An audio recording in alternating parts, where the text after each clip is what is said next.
So today I have a tri-folding mattress.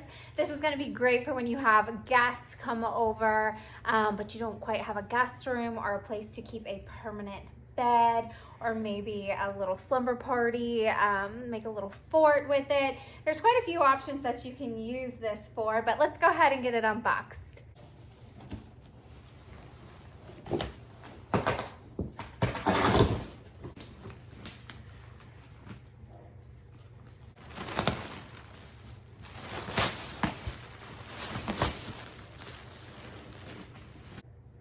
Now this mattress does take anywhere from 24 to 48 hours to fully expand once you get it out of the plastic.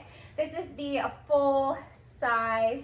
It has a nice quilted cover on the mattress that does zipper. You can take this off and wash it. And on the back side, it has little grippers, so it's not going to slide around.